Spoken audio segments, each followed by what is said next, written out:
Today, we're diving into the most infamous and chilling mysteries in Finnish history, the Lake Bodom Murders. This case has haunted Finland for decades. On June 4th, 1960, two teenage couples, two females who were 15 and two males who were 18, set up camp on the shore of Lake Bodom. These were young, carefree friends just looking to enjoy the outdoors. Now, sometime between 4 a.m. and 6 a.m. on June 5th, an unknown attacker struck. These teens would wake up to a blunt object swinging at the tent. Now, they would get a glimpse at this attacker through one of the cuts in the tent that was made while they were being stabbed at. These attacks were brutal and unrelenting. It wasn't until hours later at dawn, a group of bird watchers would see something strange in the distance. A collapsed tent and a figure with long blonde hair walking away. It was 11 a.m. when they walked closer to the camp and saw the bloody scene and hurried to call the cops. By noon, cops arrived to this scene and saw the teens unfortunately murdered, all except for one. Left outside the tent with severe injuries, broken facial bones and stab wounds was one of the teens, Niels Gustafsson. Barely breathing, he was rushed to the hospital. Upon waking in the hospital, law enforcement was quick to question Gustafsson on what had happened and try to get any information that they could regarding the attacker. However, due to the traumatic event and the injuries that Gustafsson sustained, he was diagnosed with amnesia. This left the investigators to rely on the crime scene to tell the story, while Niels Gustafsson underwent hypnotherapy to try to regain his memory. The scene was horrifying.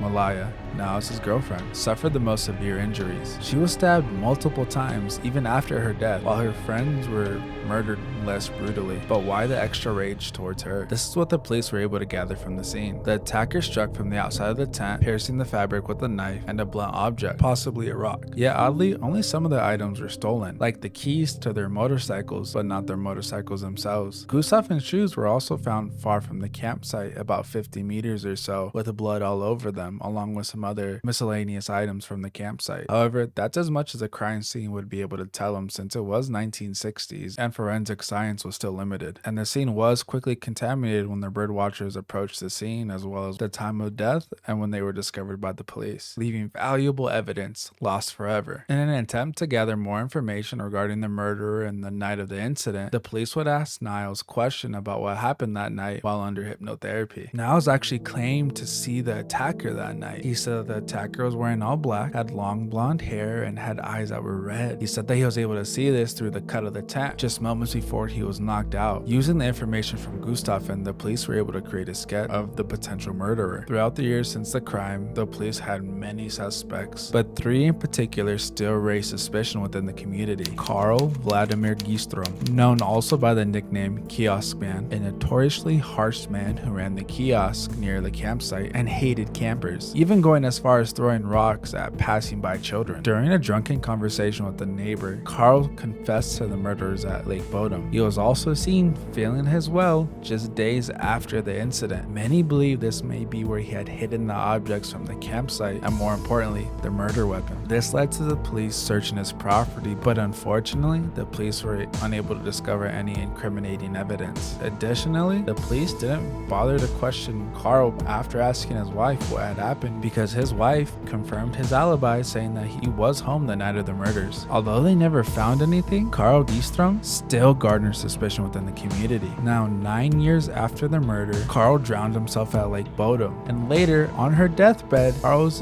wife would recant her alibi and admit that he wasn't home the night of the murders. She claimed that she was scared of her husband and feared of what he might do if she didn't go along with the alibi that she was told to tell the police. But since this recantation of the alibi didn't happen until years later, the police were forced to look elsewhere. This led to the second prominent suspect on the list, Hans Assmann, an alleged KGB spy and former Nazi. Now, Hans appeared on the police's radar on June 6, 1960, the day after the incident. Hans went into Helsinki Surgical Hospital, fingernails black with dirt, clothes stained in red, and hospital staff even said that he was acting very suspicious, very aggressive, very nervous, and even faked fainting at some points. Aside from his suspicious hospital visits, Hans also raised some other red flags in the police's eyes. After Hans seen the news report about the murderers and the police sketch made by the description of the lone survivor, Gustafsson, Hans quickly cut his long blonde hair. But only after brief questioning, the police deemed that Hans was clear, saying that he had a solid alibi. And because of this, the police never took in his stained clothing despite hospital staff and doctors saying that it was clearly blood. Former detective on the case, Matthew Polori, even connected him to 5 other unsolved homicides. Many consider Hans' political connections to be the reason why he was let go unscathed. Hans was the public's favorite suspect for years up until 2004, when investigators decided to reopen the case 44 years later, claiming more advanced technology had found new blood evidence on a pair of shoes, along with the witness testimony claiming she was there close by the camp the night of the murders. This DNA analysis led to the suspect of Niels Gustafsson, the lone survivor of the Lake Bodom murders. According to the prosecution, a drunken Niels Gustafsson killed his girlfriend Malia in a fit of jealous rage. This was a thought that would explain the severity of her injuries and why she was found outside the tent that night. They believe that he had also gotten into a fight with the other boy there, which would explain his facial injuries. He then killed the other teens to dispose of witnesses to cover up the murder. And in order to draw suspicion away from himself, he decided to further injure himself after already committing the murders, to display that he was also attacked. The new witness testified that the 2 boys came into her tent and were very aggressive to one another. The defense of Niels Gustafsson claimed that he had no motive for the murders and that it would be impossible for him to inflict these injuries on himself. With all this being said, the court came to a verdict